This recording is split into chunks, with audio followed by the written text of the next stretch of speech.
Oliver Twist by Charles Dickens.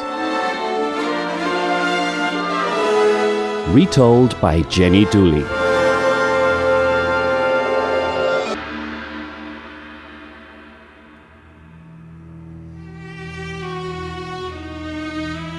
Chapter 1.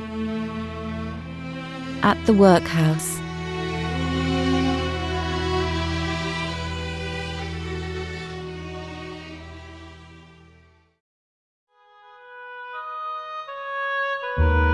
Many years ago in England, there were special places called workhouses, where poor people went to live when they had no money or work, no family or friends to help them, and when they had nowhere else to go. Life in the workhouse was hard for the poor people, and they went there only if they had no hope of a better life. One cold, dark night, a young woman arrived in a strange town. She was pregnant and very tired, and she fell down in the street. No one knew who she was or where she came from, so the people who found her took her to the workhouse. An old woman called Sally put the girl to bed, and then sat down by the fire to wait for the doctor. Suddenly the girl cried out and looked at Sally with eyes full of pain and fear. "Don't be afraid, dear," said the old woman. "I've had 13 children, and I've often helped the doctor when a child was born in the workhouse. Your child will be born soon, but don't worry, the doctor's on his way." Something was troubling the young woman. She tried to take off the gold chain she was wearing around her neck. Sally helped her, and then the girl put the chain, which had a locket with the name Agnes on it, into Sally's hand. "Take these things. Please, keep them safe for my child. I'm very sick. I don't think I'll live to see the baby." "Don't talk like that," said Sally. "Close your eyes now and try to rest. You'll need all your strength for the birth." Sally put the things into her pocket, and just at that moment the doctor arrived. Soon a baby boy was born. The young mother lay in bed, very tired and very sick. When the baby began to cry, the girl opened her eyes and tried to sit up. "Let me see my baby before I die," "Come," said the doctor kindly. "you must not talk of dying." He put the baby in the mother's arms. "His name is Oliver," she said, then kissed the child and fell back on the pillow. The doctor and Sally did everything they could, but it was too late. The girl was dead.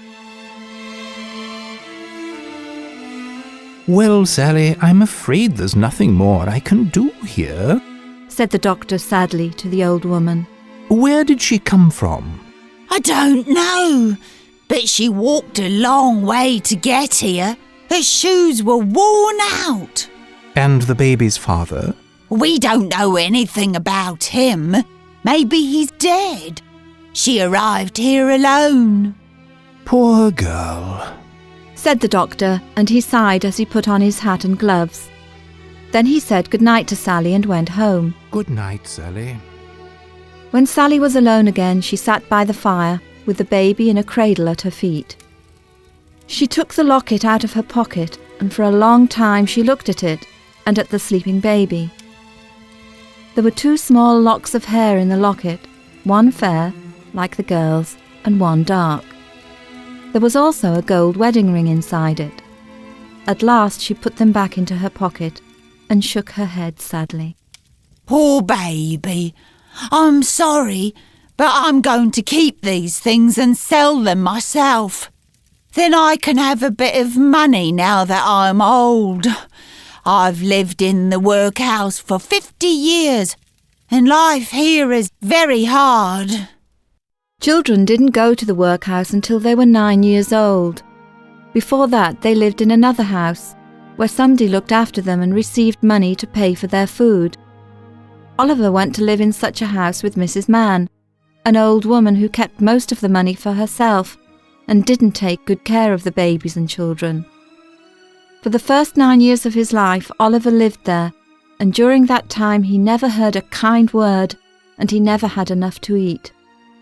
On Oliver's 9th birthday, Mr. Bumble, a big fat man who wore a uniform and carried a big stick, came to take him to the men's workhouse. Mr. Bumble helped to manage the workhouse. He had a bad temper, and he was very strict. If anyone in the workhouse did anything wrong, Mr. Bumble hit them with his stick, so everybody was afraid of him, especially the children. One of his jobs was to give surnames to the babies who had no father.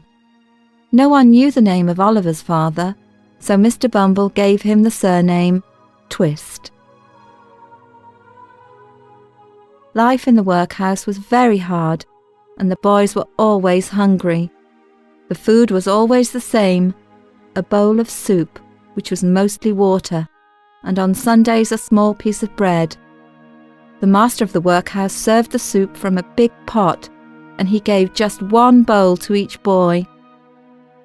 The boys became so hungry that one day they decided that someone must ask for more. They thought that if one boy got more soup, they could all get more. They chose Oliver. The master served the soup as usual, and the boys ate it quickly. They licked their fingers and then looked at Oliver and the big pot of soup. Go on then, go on. They whispered and pushed Oliver with their elbows.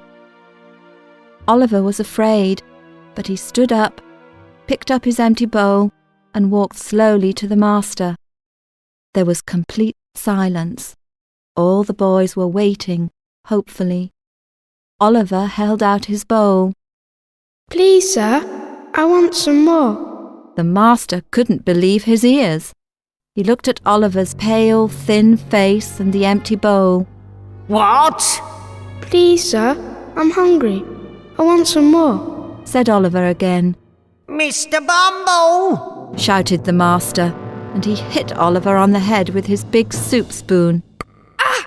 All the boys waited to see what happened. Mr. Bumble appeared at the door.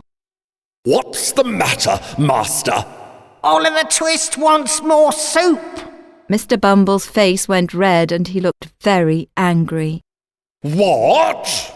It's not possible. No one has ever asked for more. Oliver Twist, you are a bad, ungrateful boy. He picked up poor Oliver by his shirt collar and began to shake him and beat him with his big stick. Then he took him away and locked him in the cellar. Oliver was cold and frightened, and he cried all night. The next morning, Mr. Bumble put a notice on the door of the workhouse. Do you want a boy to learn a useful job? We will give £5 to anyone who takes him.